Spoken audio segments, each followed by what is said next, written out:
தான் வெளுத்தாங்களா, உன்னை வெயிலுக்கு காட்டாம வளர்த்தாங்களா, அந்த அழகாலு புரியாம தர மேல நிக்காம தடுமாறி போனேன் நானே நானே. திருப்பதிக்கு வந்த இந்த பிரபலத்தை பாக்குறதுக்கு இவ்வளோ பேர் கூடியிருக்காங்க.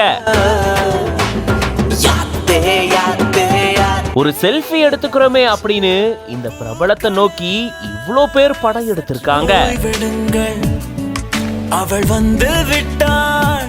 யாருங்க இந்த பிரபலம்? திருப்பதி ஏழுமலையான் கோயிலுக்கு பிரபலங்கள் நிறைய பேர் தரிசனம் செய்யறது வழக்கம். அப்படி பிரபலங்கள் இங்க வரும்பொழுது அவங்க கூட போட்டோஸ் எடுக்க அங்க வரக்கூடிய பக்தர்களும் நிறைய ட்ரை பண்ணுவாங்க. அந்த மாதிரி நிறைய சம்பவங்கள் பார்த்திருப்போம். அந்த மாதிரி தான் இப்போ இங்க ஒரு பிரபலம் வந்திருக்காங்க. இவங்களை பார்த்த உடனே அடடே இவங்க திருப்பதிக்கு வந்திருக்காங்களா அப்படின்னு சொல்லி அவங்கள நோக்கி இவ்வளோ பேர் படம் எடுத்திருக்காங்க. இவங்க தெலுங்கு ஆக்ட்ரஸான ஸ்ரீமுகி அப்படின்றவங்க. இவங்க தமிழ்ல கூட ஒரு படம் பண்ணிருக்காங்க. ஏழுமலையான தரிசனம் செய்யறதுக்காக தான் இவங்க அங்க வந்திருக்காங்க. அப்போ இவ்வளோ பேர் இவங்களை பார்த்து செல்ஃபிஸ் எல்லாம் எடுத்திருந்திருக்காங்க. இது பத்தின உங்களோட கருத்துக்களை கமெண்ட்ஸ்ல சொல்லுங்க. மேலும் பல செய்திகளுக்கு பிஹைண்ட் வுட்ஸ் பேஜை ஃபாலோ பண்ணிக்கோங்க.